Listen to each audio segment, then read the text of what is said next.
কোরবানির পশু পরিবহনে আমরা সাধারণত ট্রাক, মিনি ট্রাক, ভুটভুটি, লরি ও নৌকার ব্যবহার দেখে থাকি। এবার আমরা কোরবানির পশু পরিবহনে বাংলাদেশ রেলওয়ের পরিচালনায় দেখব ক্যাটেল স্পেশাল ট্রেন, যা আগামী 12 জুন থেকে চালানো হবে। গত মঙ্গলবার 28 মে দুপুরে রেল ভবনে ঈদযাত্রার প্রস্তুতি নিয়ে আয়োজিত সংবাদ সম্মেলনে এই ঘোষণা দেওয়া হয়। এই ক্যাটেল স্পেশাল ট্রেনে দুটি অঞ্চল ভাগ করে পরিচালনা করা হবে। পশ্চিমাঞ্চলের কোরবানির পশু পরিবহনের লক্ষ্যে 12 থেকে 14 জুন পর্যন্ত ক্যাটেল স্পেশাল ট্রেন 1 ও 2 পরিচালনা করা হবে।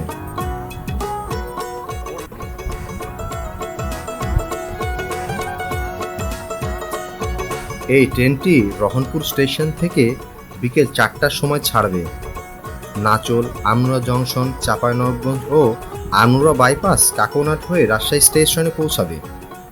রাজশাহী থেকে সন্ধ্যা 7:30 ছেড়ে আড়ানি, আব্দুলপুর, ঈশ্বরদী থেকে পোড়াদহ হয়ে রাজবাড়িতে পৌঁছাবে রাত 11:35।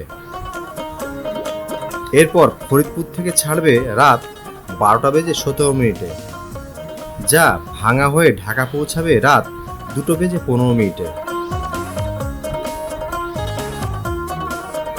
পূর্বাঞ্চলে 12 জুন ক্যাটেল স্পেশাল ট্রেন 1 ও 2 এবং 13 জুন ক্যাটেল স্পেশাল ট্রেন 1 পরিচালনা করা হবে।